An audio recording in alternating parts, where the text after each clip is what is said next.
Assalamualaikum warahmatullahi wabarakatuh. Waalaikumsalam warahmatullahi wabarakatuh.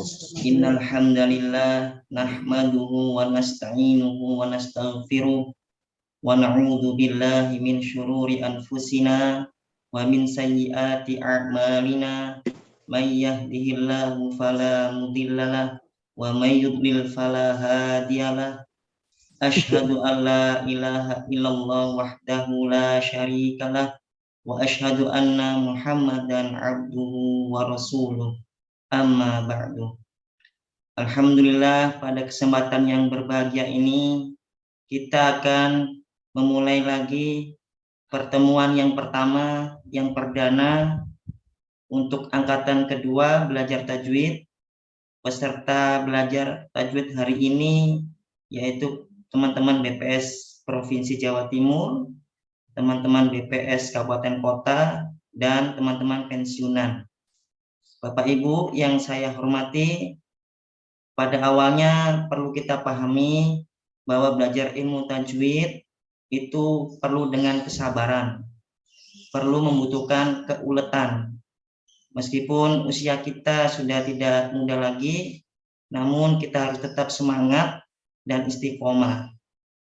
Buku panduan tajwid yang kita gunakan yaitu buku metode Asy-Syafi'i.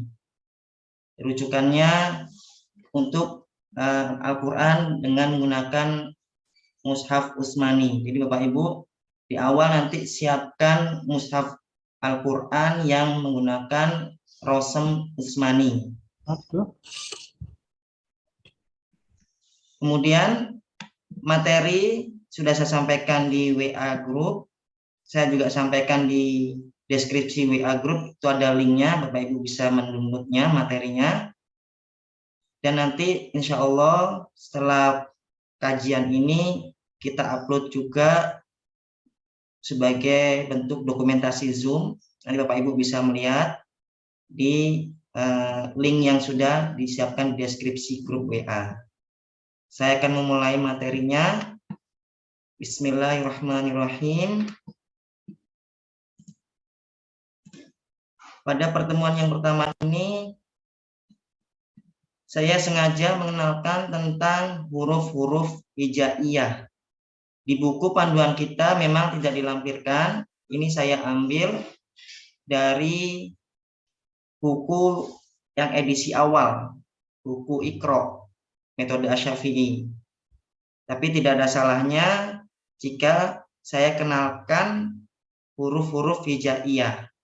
Ini merupakan pelajaran dasar ketika kita dulu waktu kecil kita diajari ngaji, dikenalkan huruf-huruf hijaiyah. Huruf hijaiyah bisa juga disebut huruf alfabet dalam bahasa Arab. Ada beberapa huruf. Di sini jika kita hitung ada sekitar 28 kalau nggak salah ya. 1, 2, 3, 4, 5, 6, 7, 8, 9, 10.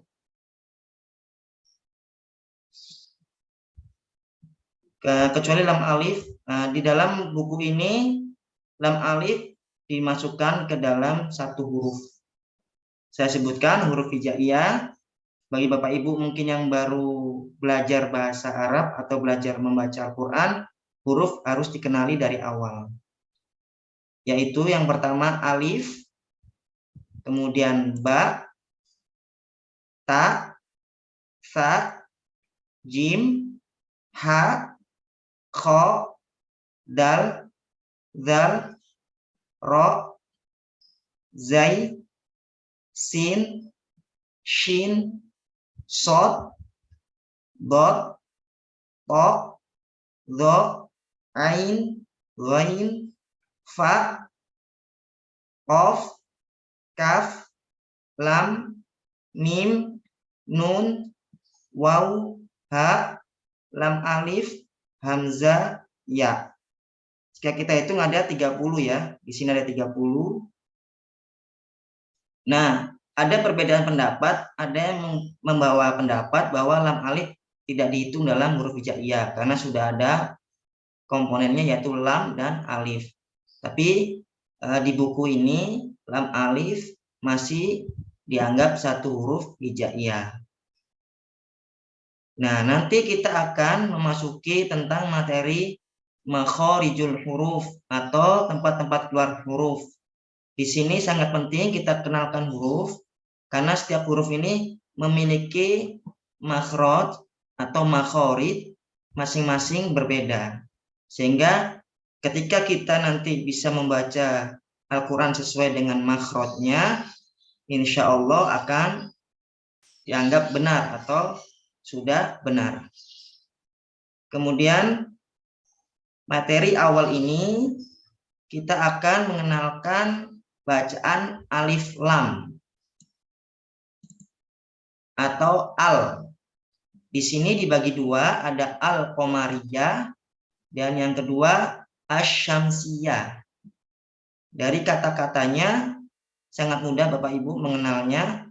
Al-qamariyah yaitu alif lam atau al dibaca jelas bila bertemu dengan huruf hamzah atau alif, ba, jim, ha, kha, ain, ghain, fa, qaf, kaf, mim, waw, ha, dan ya.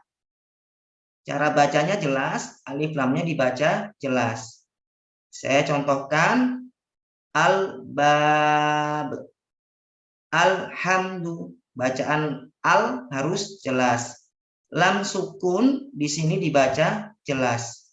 Tidak boleh dipantulkan. Misalnya al-bab, ada kata le. Nah, ini masih salah. Harus dibaca jelas. Al-bab, alhamdu, al-ahad, al-Qur'an, al-Ghafur, al-Jibal, al-Ghasyiyah, al-Khannas, al-Alamin, al-Fil, al-Yatim, al-Wadud, al-Hadi, al-Karim, al-Qari'ah, al-Furqan, al-Ma'un, al-Kafirun. Bacaan al di sini harus dibaca jelas, tidak boleh ada pantulan. Kemudian yang kedua yaitu bacaan asy-syamsiyah. Kayak kita sebut ash berarti ada yang melebur. Alif lam atau al melebur pada huruf setelahnya bila bertemu dengan huruf ta, sa, dal, zal, ro, zai, sin, shin, sod, dot, to, zo, lam, dan nun. Cara mudah jika Bapak Ibu melihatnya di sini ada tanda tasydid. Tanda tasydid ini berarti dilebur. Jadi bacanya ad-din, at-taubah, ar-rahim, as-sama, as-sawab, az-zaitun, ar-rahman, at-taibun, al-zakirin, al-lail, an-nas, at-tariq, asy-syams, ad-dallin,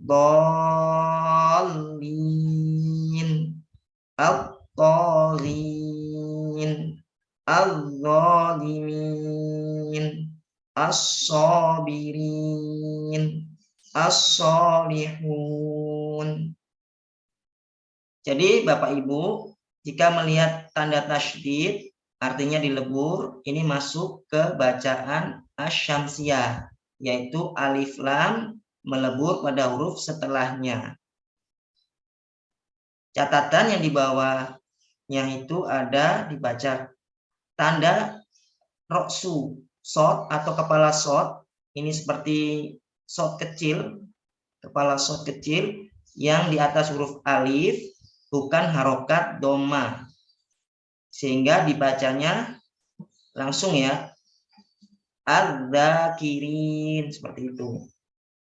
Nah, contoh di sini wal jibala. Langsung dibaca wal karena ini hamzah wasol di tengah. Langsung dibaca wal jibala, bukan waul jibala. Nah, ini bukan dibaca waul, itu bukan doma tetapi tandanya hamzah wasol, kepala sod kecil artinya wasol. Sementara itu saja mungkin yang bisa saya sampaikan. Sekarang Bapak Ibu bisa mencoba berlatih membaca Al-Qamariyah, dimulai dari Al-Bab. Monggo, sukarela saja, monggo. 3 baris ya, Al-Bab sampai Al-Ahad. Nanti peserta berikutnya lanjut 3 baris bawahnya.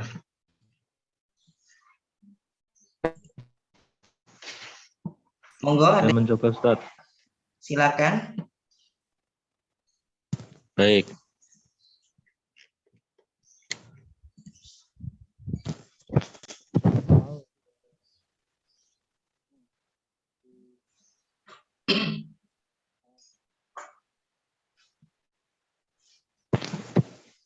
Minta perbaikan.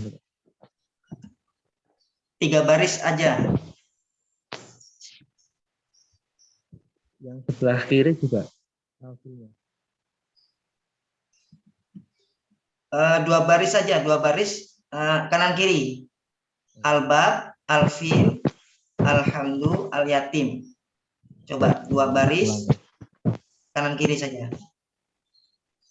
Al-Bab, Al-Fil, Alhamdu, Al-Yatim. Sudah bagus bacaannya, sudah benar. Al dibaca jelas, tidak dipantulkan. Atau biasanya ini kebiasaan ya untuk mempermudah kita misalnya membaca al-bab.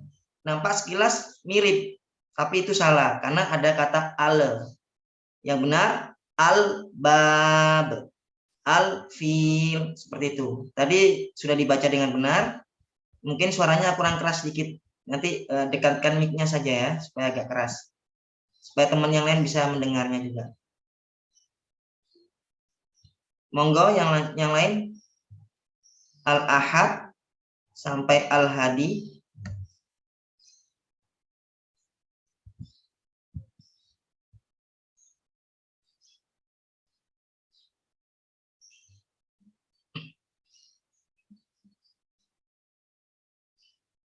Perlu dipahami di sini Bapak Ibu,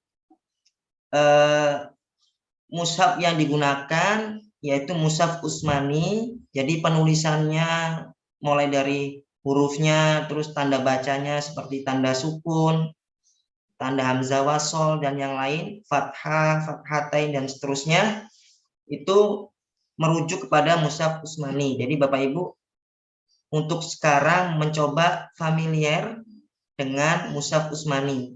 Mushaf Utsmani itu adalah mushaf yang diterbitkan biasanya dari cetakan Timur Tengah. Di Mekah, di Madinah, atau di negara yang lain. Ketika Bapak Ibu mungkin pernah umroh atau berangkat haji, mushaf yang ditaruh di Masjidil Haram atau Masjid Nabawi itu Rasul Utsmani. Jadi kalau kita sudah bisa terbiasa dengan mushaf Utsmani, insya Allah nanti mudah. Bukan berarti nanti Bapak Ibu tidak belajar mushaf Indonesia ya. Mungkin yang sudah terbiasa mushaf Indonesia nggak masalah sih. Tinggal nanti menyesuaikan. Monggo dilanjut buat latihan. Kita sekarang sesi latihan. Nanti saya siapkan sendiri sesi tanya jawab. Sekarang masuk sesi latihan. Baris ketiga. Monggo yang lain.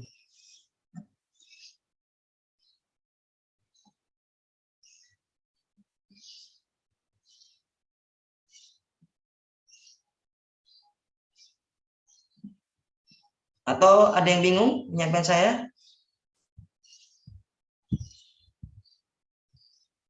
Ini materi ini masih mudah. Jadi Bapak Ibu nanti kalau melihat mushaf Utsmani pasti ada tanda tanwin, tanda tasydid untuk asyamsiyah. Jadi Bapak Ibu nggak usah menghafal hurufnya apa saja yang masuk asyamsiyah, karena nanti ditandai dengan tanda tasydid. Jadi kita tinggal mengikuti saja yang ada di mushaf Utsmani. Monggo, silakan. Saya Pak Ustadz. Oke, monggo Bu Tuti. Bismillahirrahmanirrahim. Al-Ahad.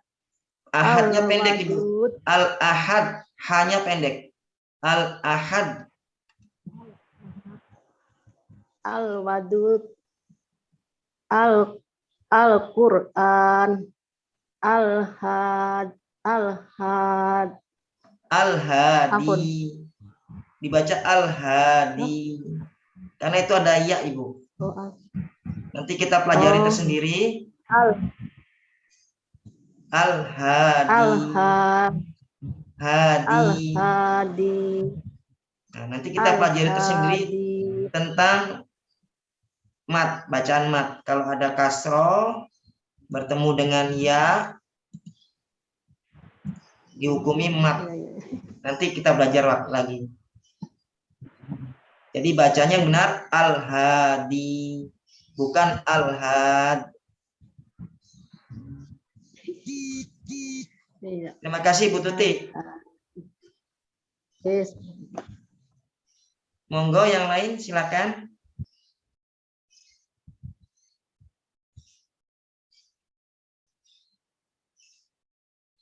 Kita di sini sharing, berbagi ilmu untuk belajar. Bapak Ibu, saya juga masih belajar. Jadi mungkin ada yang kurang bisa diingatkan ke saya, atau ada mungkin yang terlalu cepat bisa diingatkan juga. Saling memahami lah, jangan sampai nanti materi yang disampaikan ada yang terlewat atau kurang bisa dipahami. Monggo.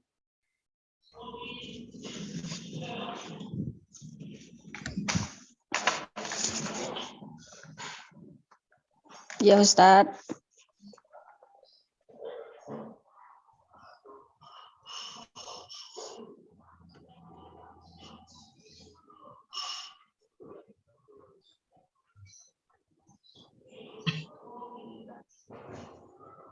Monggo, ada yang mencoba? Baris kelima ya.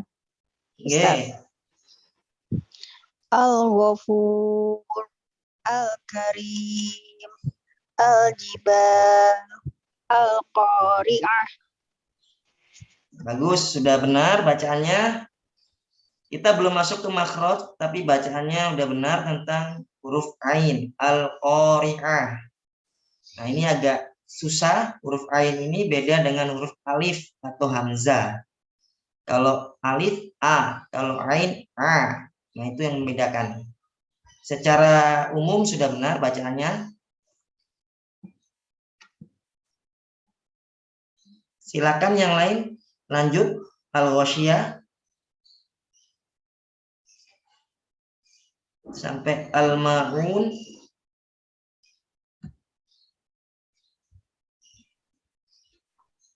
Saya Ustadz.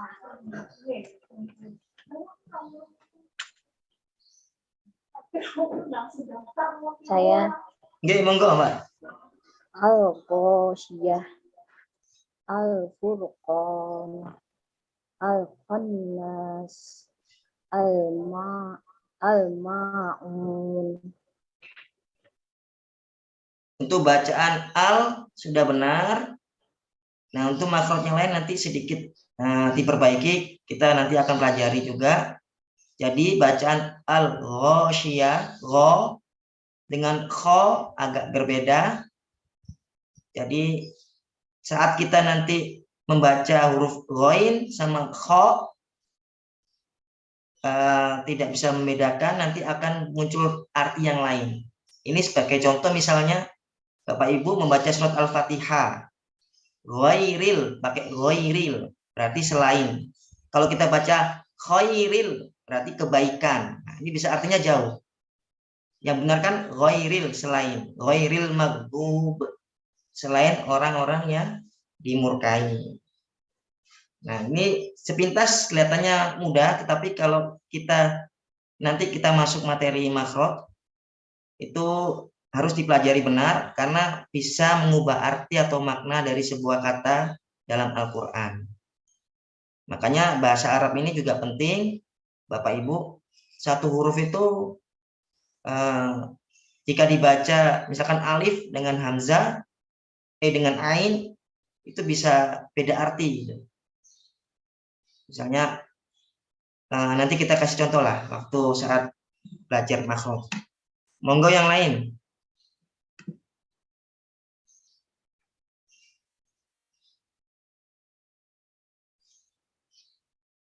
Tinggal satu ya, yang terakhir ya. Al-alamin.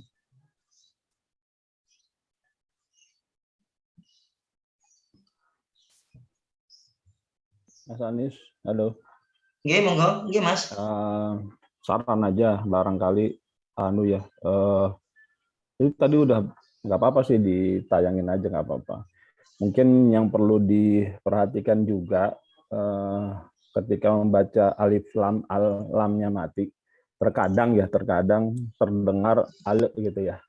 Nah itu kan mestinya lamnya itu tidak ada sedikit itu ya. Itu aja sih mungkin yang terbiasa terkadang suka terdengar juga kalau misalkan lagi baca misalnya al mauna, itu kan nggak boleh, harusnya kan al maun gitu ya, al alamin, al kafirun. Mungkin itu kali Mas Hanis yang mungkin kita juga terkadang ya tahu, cuma di pelafalan bunyinya itu masih ada ale-alenya gitu. Itu ya Mas Hanis, mungkin masukan. Terima kasih Mas Didin. Ini bagus masukannya. Jadi dari awal tadi sudah saya jelaskan, bacaan al ini jelas saat membaca Al-Qamariyah.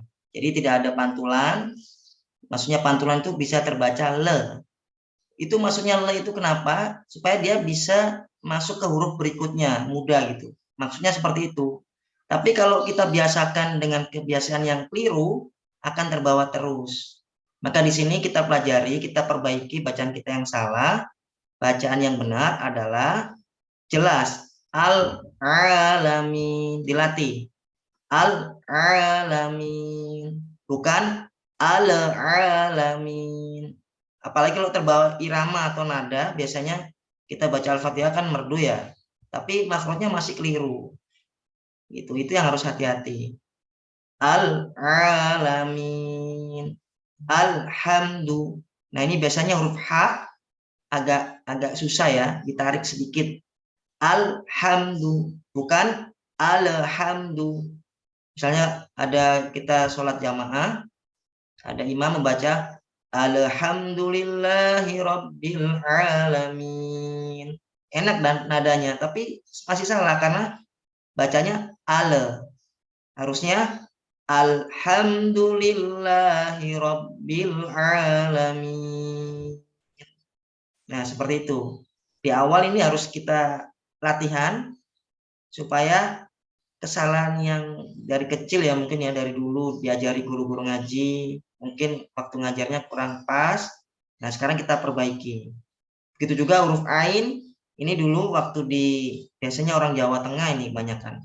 Saya bukan menyudutkan suku atau ini ya, cuma ini kita cari yang benar.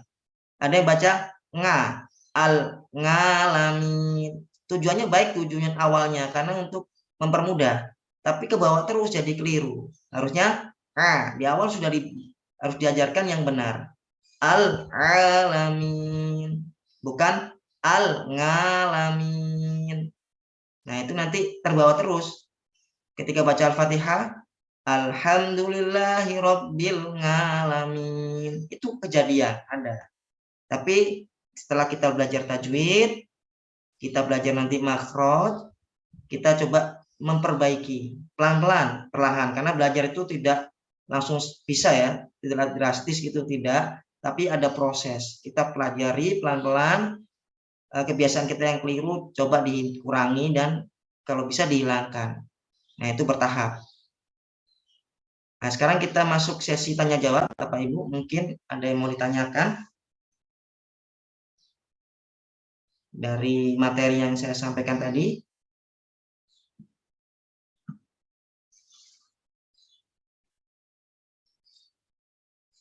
Kita dibatasi waktu. Monggo, mungkin ada yang mau didiskusikan.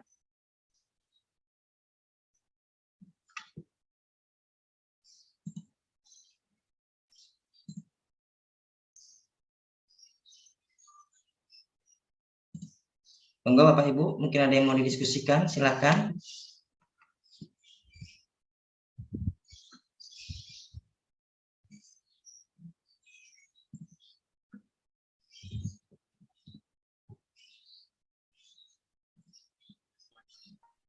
Mungkin sambil nunggu diskusi itu, Mas Anies, yang tadi asyamsiyah itu dilanjutkan lagi aja bacanya, barangkali kan, biar tahu juga bedanya antara al dengan asyamsiyah, al-qamariyah dengan asyamsiyah tadi. Yang bawah. Baik. Ya? Nah, itu. Monggo Bapak Ibu, ada yang mencoba latihan asyamsiyah?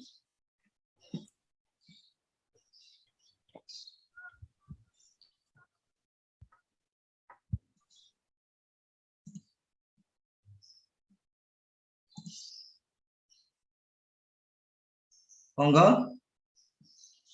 2 baris saja.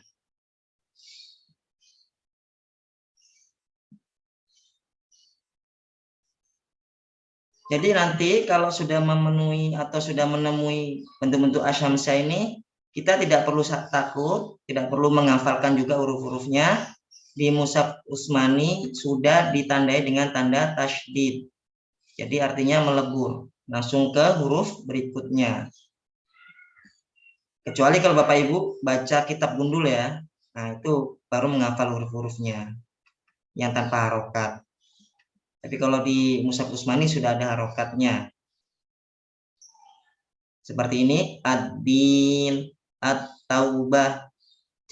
Jangan dibaca al-din, al-taubah, salah. Yang benar ad-din, at-taubah, al-lail, an-nas. Nanti khusus yang nun tasydid dengan mim tasydid itu ditahan 2 rokat masuk gunna. Jadi bacanya an-nas, ditahan 2 harokat. Amma yatasya'alun. Nah, itu mim tasydid misalnya ya. Ini Bapak Ibu bisa pelajari sendiri. Bagi yang Bapak Ibu yang belum punya buku tajwid, kami sedang pesankan, nanti bisa ditulis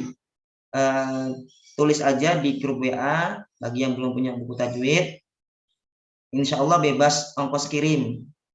Bagi teman-teman yang dari kabupaten kota, kalau untuk provinsi, nah, kita langsung kasih saja.